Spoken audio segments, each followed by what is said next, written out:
Hey everybody, Richard here. I'm user R Bentoski on Reddit and Richard Bentoski on YouTube. So I see this question come up very often on Reddit, and it's what is this app on the r/dividends subreddit? 9 times out of 10, that app is stock events. Now, I use this app extensively. I really like it, and I have the paid version. So I'm going to go over the features and like how to use this app and what it does and what it can do, so you guys can see everything there is to see and decide if you want to use this app or if you want to pay for it. So we'll do it quick and simple, and we're going to start right here on the main page.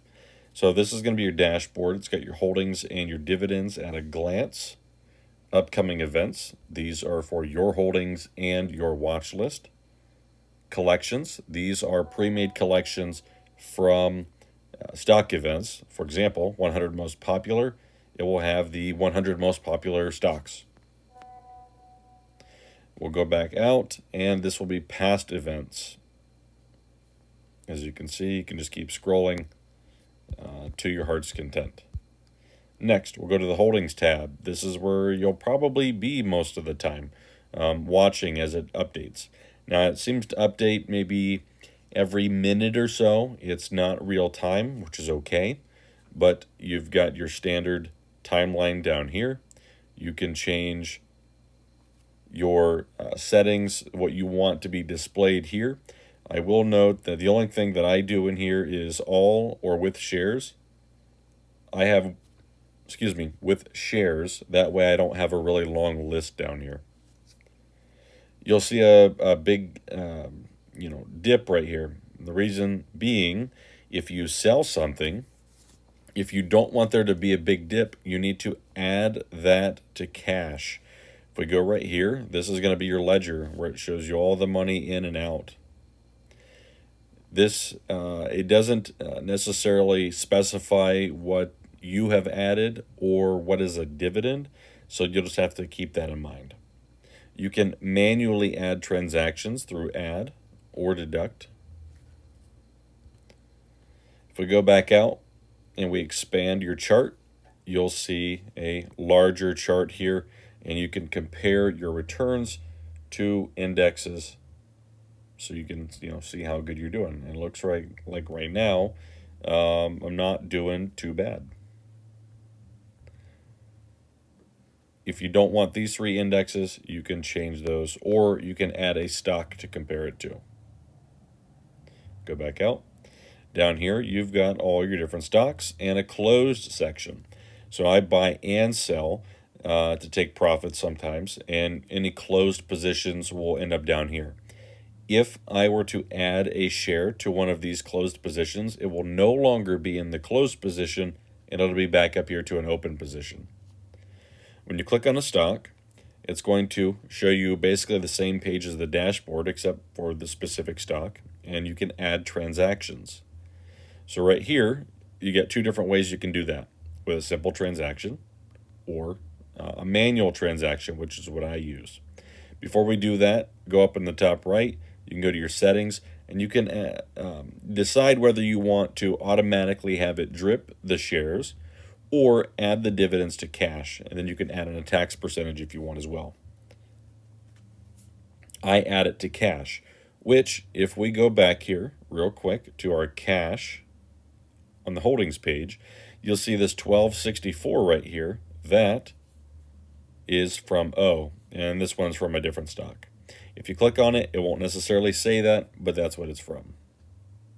Sometimes you may have to go in there and adjust the amount just a little bit, depending on what the actual payout was.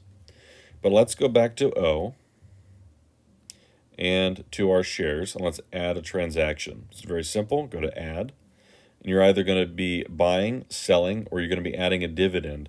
Now, what that means is actually the dividend as in a number of shares like you dripped. But you didn't have it automatically set to drip. So you'll put a number of shares, the date, price per share paid, so on and so forth, and then buy and sell.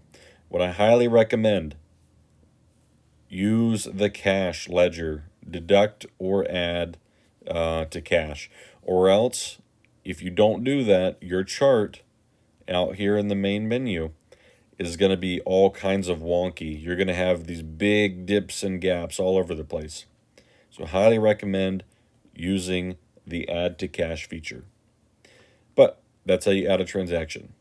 Now we can go to dividends. This is your dividend page. You can change based on year. I just started using it in 2023, so that's where mine begins. I'm usually right here on annual. If we go to analytics, this is going to break it down. Monthly, daily, hourly, yield, dividend growth. You've got your upcoming events, Spirit, Ford. Again, this is anything that you own or you have in your watch list. Distribution. This will show you the exact percentages here of everything you've got, where the source of your dividends are. These are links, so if you click on one, it's going to take you to that page. So we'll go back. Keep scrolling. We got to go back one more time.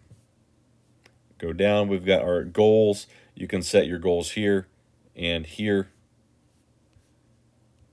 It will project out on a 10 and 25-year basis what your annual dividend income should be. And then how many dollars you're going to get each month based on the dividends you've got. And if you click on one of the months, so we'll go to April, it'll show you all the transactions that are going to occur in April for your watch list and your open positions. So we'll go back, get out of there, and down here in the stocks. Now, if you click on one of these, it's just going to take you directly to that stocks page. And collections. We've already talked about collections. This is where they'll be listed. You can also make your own if you want to, but I find that the pre-made ones are really good. So there's no real need to make another one. Right here is your calendar. This is where I spend a lot of time. You can have list view or you can have calendar view. I don't necessarily use calendar view, but you can if you want. These, if there are a lot of things on the day, you can scroll if you need to. So we'll go back to list, and you can pretty much go as far in the future as you want. But we'll go back to April 19th, which is today. And you're going to see a handful of different things. You've got rating changes, ex-dividend dates, dividend dates, really popular Reddit posts. And usually these are going to be in like Wall Street Bets or r/dividends and so on and so forth. And then you've got like earnings calls and a few other things. Right here, we'll go to the search tab. This is where you're going to find, top articles. You're going to find earnings reports that are upcoming, when those are.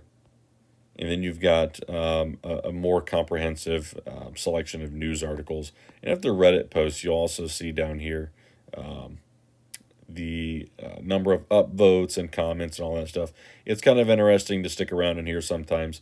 You'll find some good information. You might find some bad information too, but that's part of it. If you go to your search, and let's say we want to look for Hasbro, you'll automatically have some, top searches here, but we'll type in has, and then it'll have anything that has in it. We want to go Hasbro, takes you to the page. Very self-explanatory. Let's get out of there. Down here, we've got our watch list. Very simple. Anything that's on your watch list.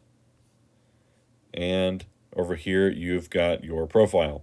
So this is where you can change your settings, and in your settings, you're going to find the general things, the web events or the stock events web app, which is nice. It's not as fully featured, but it's nice so you can have it on your PC. Like if you're not supposed to have your phone out, you can just open it up in your browser and you can still watch everything. I do use this feature. You're going to scan the QR code on the app or on the web with the app.